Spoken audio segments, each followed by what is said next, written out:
Hello friends, എയ്സിൻ്റെ മറ്റൊരു വീഡിയോയിലേക്ക് ഏവർക്കും സ്വാഗതം. ഞാൻ നിങ്ങളുടെ സ്വന്തം വിമോജ്. ഓക്കെ, അപ്പോൾ നമുക്കിത് സ്റ്റാർട്ട് ചെയ്യാം. ഇത് നമ്മൾ കലണ്ടർ എന്ന ചാപ്റ്ററിൻ്റെ കുറച്ച് ചോദ്യങ്ങളുമായിട്ടാണ് വന്നിരിക്കുന്നത്. ഇപ്പോൾ ലാസ്റ്റ് 2026 ഡിഗ്രി പ്രിലിംസിൽ ചോദിച്ച തേർഡ് ഫേസിൽ ചോദിച്ച ഒരു ചോദ്യമുണ്ട്. അതുമായി ബന്ധപ്പെട്ടുള്ള ചോദ്യങ്ങളുമായാണ് നമ്മൾ പോകുന്നത്. അപ്പോൾ തുടങ്ങല്ലേ? അപ്പോൾ സെറ്റ്. അപ്പോൾ ഫസ്റ്റ് ക്വസ്റ്റ്യൻ നോക്കാം. 2026 കലണ്ടർ വീണ്ടും ഉപയോഗിക്കാവുന്ന വർഷം ഏത്? 2026 കലണ്ടർ വീണ്ടും ഉപയോഗിക്കാവുന്ന വർഷം ഏത്? ഈ നമ്മൾ ഉപയോഗിക്കുന്ന ഏതൊരു കലണ്ടറും വീണ്ടും ഉപയോഗിക്കാൻ സാധിക്കും. അതെങ്ങനെ കണ്ടെത്താം? തന്നിരിക്കുന്ന വർഷത്തെ നമ്മൾ 4 കൊണ്ട് ഹരിക്കുക. നമുക്ക് വർഷത്തെ പറ്റി പറയുകയാണെങ്കിൽ 2 തരം വർഷങ്ങളുണ്ട് അല്ലേ? ഒന്ന് സാധാരണ വർഷം, മറ്റൊന്ന് അതിവർഷം. സാധാരണ വർഷം എന്ന് പറയുമ്പോൾ 365 ദിവസങ്ങളും അതിവർഷം എന്ന് പറയുമ്പോൾ 366 ദിവസങ്ങളും ഉണ്ടാവും. അപ്പോൾ നമ്മൾ തന്നിരിക്കുന്ന വർഷത്തെ 4 കൊണ്ട് ഹരിക്കുക.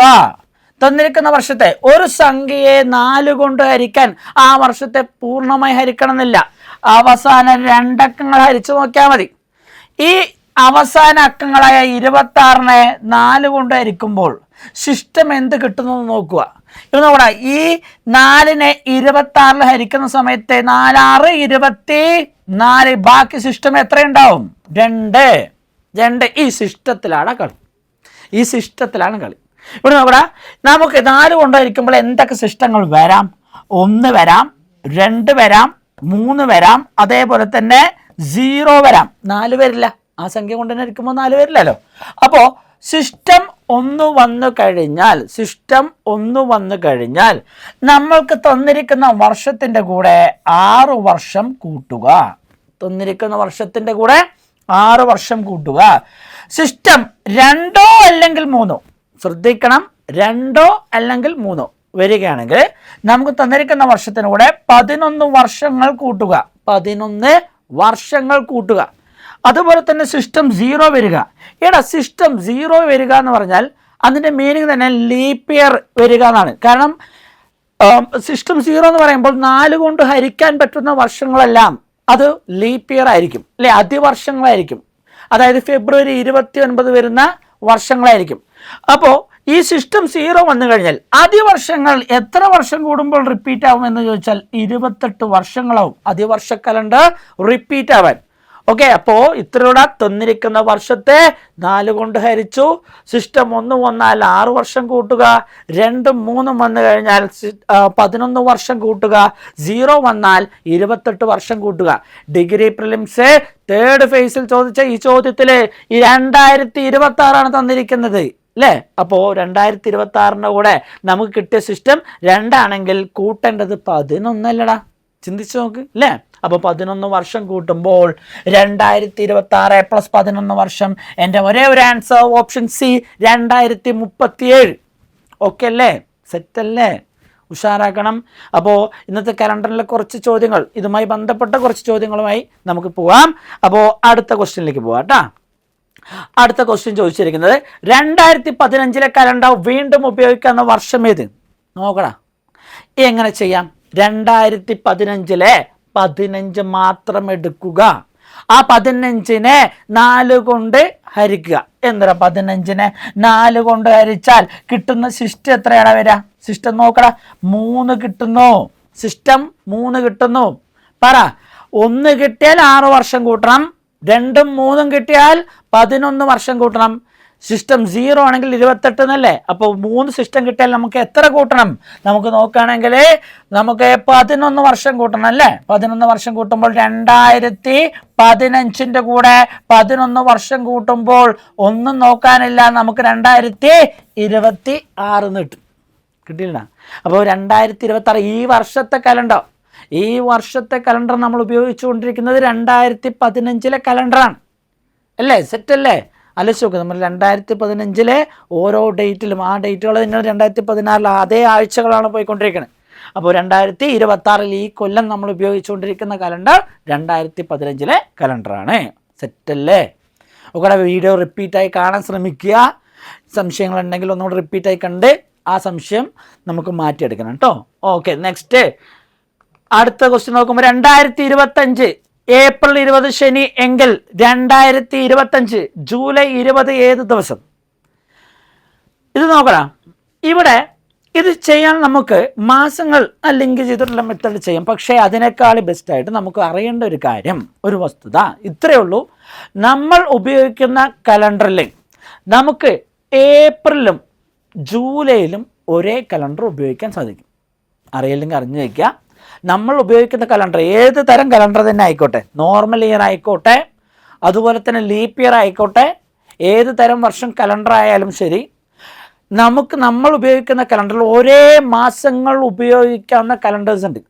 അതായത് ഒരേ കലണ്ടർ ഉപയോഗിക്കുന്ന മാസങ്ങൾ ഏതൊക്കെയാണെന്ന് ചോദിച്ചു കഴിഞ്ഞാൽ ഇത്രയുള്ള നമുക്ക് നോക്കുകയാണെങ്കിൽ മാർച്ച്, അതുപോലെ തന്നെ അതിൻ്റെ കൂടെ നവംബർ, മാർച്ച് നവംബർ.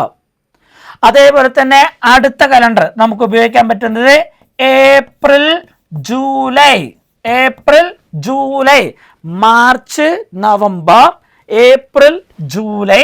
അടുത്ത സെപ്റ്റംബർ ഡിസംബർ, സെപ്റ്റംബർ ഡിസംബർ. സെറ്റിലടാ ഏതൊക്കെയാണ് ഉപയോഗിക്കാവുന്ന calendar? March November, April July, September December. ഈ മാസത്തിലെ കലണ്ടറെല്ലാം നമുക്ക് ഒരുപോലെ ഉപയോഗിക്കാൻ സാധിക്കും. അതായത് എക്സാമ്പിൾ പറയുകയാണെങ്കിൽ മാർച്ച് 10 ഏത് വർഷം തന്നെ ആയിക്കോട്ടെ, ലീപ്പ് ഇയർ ആയിക്കോട്ടെ, നോർമൽ ഇയർ ആയിക്കോട്ടെ, മാർച്ച് 10 ബുധനാഴ്ചയാണെങ്കിൽ ആ വർഷത്തിലെ നവംബർ 10 ബുധനാഴ്ച ആയിരിക്കും. അതാണ് അതിൻ്റെ പ്രത്യേകത. ഒന്നുകൂടി, ഇപ്പോൾ ഏപ്രിൽ 8 വെള്ളിയാഴ്ചയാണെങ്കിൽ ആ വർഷത്തിലെ ജൂലൈ 8 വെള്ളിയാഴ്ച ആയിരിക്കും. ഓക്കെ, സെറ്റല്ലേ? അപ്പോൾ ഇത് മനസ്സിലാക്കിയ സ്ഥിതിക്ക് നമുക്ക് നോക്കാം. 2025 ഏപ്രിൽ ശനിയാഴ്ച ആണെങ്കിൽ ചോദ്യം വളരെ സിമ്പിൾ അല്ലേ? അതേ വർഷത്തിൽ ജൂലൈ 20 ഏത് ദിവസം എന്നാണ് ചോദിച്ചിരിക്കണേ. അപ്പോൾ അതേ വർഷത്തിൽ ജൂലൈ 20 ഏത് ദിവസം എന്ന് ചോദിച്ചു കഴിഞ്ഞാൽ ഒന്നും നോക്കാനില്ല. ഏപ്രിൽ 20 ശനിയാണെങ്കിൽ ജൂലൈ 20 എന്തു തന്നെയായിരിക്കൂടാ, ഒന്നും നോക്കാനില്ല, ജൂലൈ 20 ശനി തന്നെ ആയിരിക്കും. ഓപ്ഷൻ ഡി ഒരേ ഒരു സെറ്റ് കിട്ടിയിട്ടാ. അപ്പോൾ ശ്രദ്ധിക്കുക. ഓക്കെ, സെറ്റല്ലേ? സെറ്റല്ലേ? ഓക്കെ, കിട്ടിയിരിക്കുന്നു. അങ്ങനെയാണെങ്കിൽ ആ വർഷങ്ങളൊന്ന് ഓർത്ത് വെക്കണടാ. March November, April July, September December. Shortcut വെച്ചാലും കുഴപ്പമില്ല. ചിലർ ഏപ്രിൽ ജൂലൈനെ ഷോർട്ട് കട്ടായിട്ട് APJ എന്നൊക്കെ ഓർത്ത് വെക്കാറുണ്ട്. APJ April July. പക്ഷേ എക്സാം ഹാളിൽ പോകുമ്പോൾ ചിലപ്പോൾ കൺഫ്യൂഷൻ ആവും. കാരണം ഏപ്രിലാണ്, പക്ഷേ 3 മാസങ്ങളുണ്ട്. ജനുവരി ആവാം, ജൂൺ ആവാം, ജൂലൈ ആവാം. അപ്പോൾ അങ്ങനത്തെ ഒരു കൺഫ്യൂഷൻ വരുന്നത് നോട്ട് ചെയ്യുമ്പോൾ പ്രത്യേകം നോക്കുക കേട്ടോ. Okay, set. Next question. 2012 September 10 ബുധൻ എങ്കിൽ 2012 ഡിസംബർ 14 ഏത് ദിവസം? നമ്മൾ ഇപ്പോൾ പഠിച്ചേ ഉള്ളൂ അല്ലേ? എന്താണ് പഠിച്ചത്? ഒരേ കലണ്ടർ ഉപയോഗിക്കാവുന്ന മാസങ്ങൾ. അങ്ങനെയാണെങ്കിൽ സെപ്റ്റംബറിലെ കലണ്ടർ ഡിസംബറിലും ഉപയോഗിച്ചൂടെ? അങ്ങനെയാണെങ്കിൽ സെപ്റ്റംബർ 10 ബുധനാണെങ്കിൽ ഡിസംബർ 10 ബുധനായിരിക്കില്ലേ? ആയിരിക്കില്ല. അങ്ങനെ ഡിസംബർ 10 ബുധനാഴ്ചയാണെങ്കിൽ ആ 10 തീയതി കഴിഞ്ഞ് എത്ര ദിവസം കഴിഞ്ഞാൽ 14-ാം ദിവസമാവും? 4 ദിവസം പോരെ? അപ്പൊ ബുധന്റെ കൂടെ 4 കൂട്ടുക. ബുധൻ +4 വ്യാഴം, വെള്ളി, ശനി, ഞായർ. ആൻസർ ഞായർ കേട്ടോ. ഓക്കെ, നോക്കണം. ഓപ്ഷൻ എ ഞായർ. സെറ്റല്ലേ? ഓക്കെ അല്ലേ? ഓക്കെ. അപ്പോൾ നെക്സ്റ്റ് ക്വസ്റ്റ്യൻ. അപ്പോൾ നമുക്ക് നോക്കുന്ന സമയത്ത് ഇതാണ് അടുത്ത ക്വസ്റ്റ്യൻ. അപ്പോൾ ഇതിൻ്റെ കൂടെ തന്നെ എക്സ്ട്രാ കുറച്ച് ക്വസ്റ്റ്യൻ കൂടി നോക്കാൻ തീരുമാനിച്ചു. അപ്പോൾ നോക്കുകയാണ്. ഇന്ന് ബുധനാഴ്ച എങ്കിൽ 80 ദിവസം കഴിഞ്ഞ് ഏത് ദിവസം? ഇന്ന് ബുധനാഴ്ച എങ്കിൽ 80 ദിവസം കഴിഞ്ഞ് ഏത് ദിവസം? നമ്മുടെ ഈ ചോദ്യം ഏറ്റവും കൂടുതൽ PSCയിൽ വന്നിട്ടുള്ളൊരു മോഡലാണ്. ഇവിടെ പ്രത്യേകം ശ്രദ്ധിക്കുക. ഇവൻ ഒറ്റയ്ക്കല്ല, ഇവനെ 2 സഹോദരങ്ങളുണ്ട്. ശ്രദ്ധിച്ചോ? ഈ ക്വസ്റ്റ്യൻ്റെ കൂടെ ഇന്ന് ശനിയാഴ്ച 72 ദിവസങ്ങൾക്ക് മുൻപ് ഏത് ദിവസം? നോക്കണം. അതേപോലെ തന്നെ ഉണ്ട്, പക്ഷെ ഒരു ചെറിയ വ്യത്യാസമുണ്ട്. അതേപോലെ ഇന്ന് തിങ്കളാഴ്ച എങ്കിൽ 58-ാം ദിവസം ഏത് ദിവസം? ഇന്ന് തിങ്കളാഴ്ച എങ്കിൽ 58-ാം ദിവസം ഏത് ദിവസം? ശ്രദ്ധിക്കണം. 3ഉം കാണുമ്പോൾ ഒരുപോലെ തോന്നും, പക്ഷെ വ്യത്യാസമുണ്ട്. ഇവിടെ ശ്രദ്ധിക്കാൻ. ഇവിടെ ഞാനൊരു ഷോർട്ട് ട്രിക്ക് പറയണേ, ഇല്ലെങ്കിൽ ഓർത്തിരിക്കാൻ ഒരു കാര്യം പറയാണ്. എന്താന്ന് പറഞ്ഞാൽ ഈ ചോദ്യങ്ങളിലൊക്കെ ഒന്നില്ലെങ്കിൽ കഴിഞ്ഞെന്നോ അല്ലെങ്കിൽ മുൻപെന്നോ ഉണ്ടാവും, ഇല്ലെങ്കിൽ ഇന്നാം ദിവസം എന്നുണ്ടാവും. ശ്രദ്ധിക്കടാ, ഒന്നില്ലെങ്കിൽ കഴിഞ്ഞ്, അല്ലെങ്കിൽ മുൻപ്, അല്ലെങ്കിൽ ഇന്നാം ദിവസം എന്നുണ്ടാവും. അപ്പൊ ഇത് ചെയ്യാനുള്ള ട്രിക്ക് എന്താണെന്ന് ചോദിച്ചാൽ, ചോദ്യത്തിൽ കഴിഞ്ഞെന്നോ അല്ലെങ്കിൽ മുൻപെന്നോ, കഴിഞ്ഞെന്നോ, ഇവിടെ ശ്രദ്ധിക്കടാ, കഴിഞ്ഞെന്നോ അല്ലെങ്കിൽ മുൻപെന്നോ ഉണ്ടെങ്കിൽ, കഴിഞ്ഞെന്നോ അല്ലെങ്കിൽ മുൻപെന്നോ, ആഫ്റ്റർ ഓർ ബിഫോർ, ആഫ്റ്റർ അല്ലെങ്കിൽ ബിഫോർ ഉണ്ടെങ്കിൽ നിങ്ങൾ ആ തന്നിരിക്കുന്ന ദിവസത്തെ അതുപോലെ തന്നെ 7 കൊണ്ട് ഹരിക്കുക. തന്നിരിക്കുന്ന ദിവസത്തെ അതുപോലെ തന്നെ 7 കൊണ്ട് ഹരിക്കുക. എന്തിനാ 7 കൊണ്ട് ഹരിക്കുന്നത്? നമുക്ക് ഓഡ് ഡേയ്സ്, ഒറ്റപ്പെട്ട ദിവസങ്ങൾ കാണാനാണ്. കലണ്ടറിന്റെ മെയിൻ സംഭവം തന്നെ ഈ ഒറ്റപ്പെട്ട ദിവസം നോക്കാനാണ് അല്ലേ. അപ്പോൾ ഈ 80 ദിവസത്തിൽ ആഴ്ചകളാക്കാൻ പറ്റാതെ വരുന്ന എക്സ്ട്രാ ദിവസം അതറിയാൻ 7 കൊണ്ട് ഹരിച്ചു. 80 7 കൊണ്ട് ഹരിക്കുന്ന സമയത്ത് 87 വരെ പോകും. അത് വരുമ്പോൾ ബാക്കി സിസ്റ്റം എത്ര വരുവാടാ? ഒന്നും നോക്കാനില്ല, സിസ്റ്റം 3. സിസ്റ്റം 3 ആണെങ്കിൽ നമുക്ക് കിട്ടിയ, അതായത് കഴിഞ്ഞു നല്ല ചോദ്യത്തിൽ, അപ്പോൾ നമുക്ക് കിട്ടിയ ചോദ്യത്തിലെ ആ തന്നിരിക്കുന്ന ദിവസം ഏതാണ്? ബുധനാഴ്ച. ആ ബുധൻ്റെ കൂടെ ഈ കിട്ടിയ സിസ്റ്റമായ 3 കൂട്ടുക. വ്യാഴം, വെള്ളി, ശനി. എൻ്റെ ഒരേ ഒരു ആൻസർ ശനി. നോക്കാനില്ല, ഓപ്ഷൻ ബി. ഒന്നുകൂടി പറയാണ്, ചോദ്യത്തിൽ കഴിഞ്ഞ് അല്ലെങ്കിൽ മുൻപ് എന്നുണ്ടെങ്കിൽ തന്ന ദിവസത്തെ അതുപോലെ തന്നെ 7 കൊണ്ട് ഹരിക്കുക. ആ കിട്ടുന്ന സിസ്റ്റത്തെ കഴിഞ്ഞതാണെങ്കിൽ കൂട്ടുക. എടാ, മുൻപ് എന്ന് പറഞ്ഞാൽ നിങ്ങൾ എങ്ങനെ ചിന്തിക്കുക? നമ്മൾ ഇവിടെ 10 ദിവസങ്ങൾക്ക് മുൻപേ ഒരു സംഭവം നടന്നു എന്നൊക്കെ പറയുന്ന സമയത്ത് നമ്മൾ പിന്നോട്ടല്ലേ ചിന്തിക്കുക. അപ്പോൾ കഴിഞ്ഞതാണെങ്കിൽ കൂട്ടുകയും മുൻപ് എന്നാണെങ്കിൽ കുറയ്ക്കുകയും ചെയ്യുക. ഓക്കെ, അപ്പോൾ നമുക്ക് നോക്കുകയാണെങ്കിൽ ഇവിടെ ശനിന്ന് കിട്ടി. അപ്പോൾ നെക്സ്റ്റ് ക്വസ്റ്റ്യനിൽ എന്തായിരുന്നു?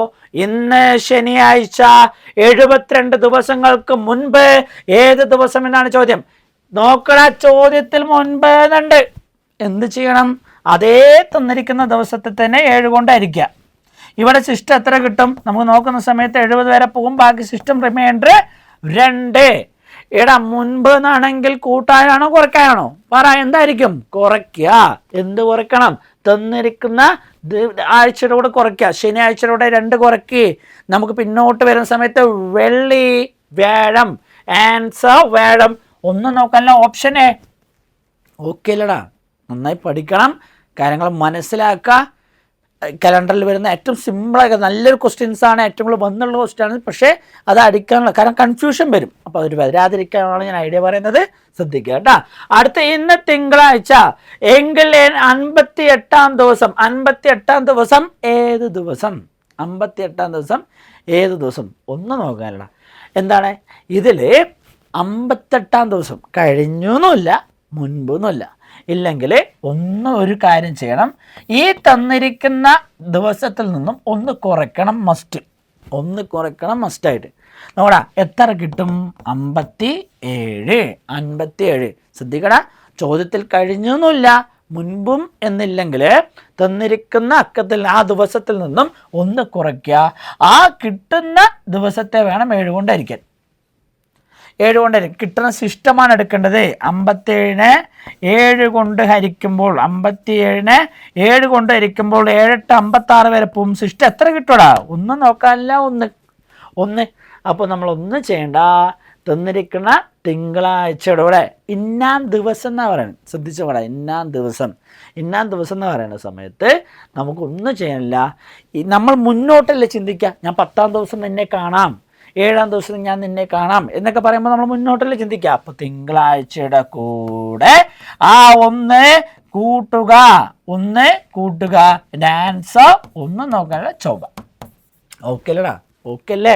അപ്പോൾ ചൊവ്വ ഇവിടെ കിട്ടിയില്ലേ? ചൊവ്വ ഓപ്ഷനിലില്ലേ? ഇവിടെ നമ്മുടെ തിങ്കൾ പ്ലസ് ചൊവ്വ ഇല്ല, ഓപ്ഷനിൽ ഇട്ടിട്ടില്ല. ഓക്കെ, അപ്പോൾ ശ്രദ്ധിക്കുക, നമുക്ക് ആൻസർ ചൊവ്വ ഓപ്ഷനിൽ ഉണ്ടായിരുന്നില്ല. അപ്പോൾ ഞാൻ ഒന്നുകൂടെ എടുത്തു പറയണേ, ആൻസർ ചൊവ്വ കേട്ടാ, ഓപ്ഷൻ ചൊവ്വ. അപ്പോൾ നമുക്ക് നോക്കണേ, ആൻസർ ചൊവ്വാഴ്ച കേട്ടാ. അപ്പോൾ ഇത് മനസ്സിലായെന്ന് വിചാരിക്കണോ? അങ്ങനെയാണെങ്കിൽ ഒരു ക്വസ്റ്റ്യൻ കൂടി. ഇന്ന് വ്യാഴാഴ്ച എങ്കിൽ 60 ദിവസം കഴിഞ്ഞ് ഏത് ദിവസം? ഇന്ന് വ്യാഴാഴ്ച എങ്കിൽ 60 ദിവസം കഴിഞ്ഞ് ഏത് ദിവസം? ചിന്തിച്ചോടാ. ഈ ചോദ്യം ഞാൻ നിങ്ങൾക്ക് വേണ്ടി തരാണ്. ഇവിടെ എത്തിക്കുക. ഇന്ന് വ്യാഴാഴ്ച എങ്കിൽ 60 ദിവസം കഴിഞ്ഞ് ഏത് ദിവസം? കഴിഞ്ഞ്, മുൻപ്, ഇന്നാം ദിവസം എന്ന് വരുമ്പോൾ എന്ത് ചെയ്യണമെന്ന് ഞാൻ എടുത്തു പറഞ്ഞിട്ടുണ്ട്. അല്ലേ? അപ്പോൾ ഇതിൻ്റെ ആൻസർ നിങ്ങൾ കമൻറ്റ് ചെയ്യണം. ഇതിൻ്റെ ആൻസർ നിങ്ങൾ കമൻറ്റ് ചെയ്യണം. ഓപ്ഷനിൽ ഇന്നാം ദിവസം എന്ന് മാത്രമേ ഉള്ളൂ അല്ലേ? അപ്പോൾ അതൊന്ന് പ്രത്യേകം ശ്രദ്ധിച്ച് ചെയ്യുക. അപ്പോൾ ഇതിൻ്റെ ആൻസർ ഞാൻ പ്രതീക്ഷിക്കുന്നു. അപ്പോൾ കമൻറ്റ് ചെയ്യുക. അപ്പോൾ ഈ വീഡിയോ ഫുള്ളായി ഒന്ന് കാണുക. എന്തെങ്കിലും ഡൗട്ട്സ് ഉണ്ടെങ്കിൽ റിപ്പീറ്റ് അടിച്ചൊന്ന് കാണുക. അപ്പോൾ അടുത്ത വീഡിയോയിൽ വീണ്ടും കാണാം. Okay, by.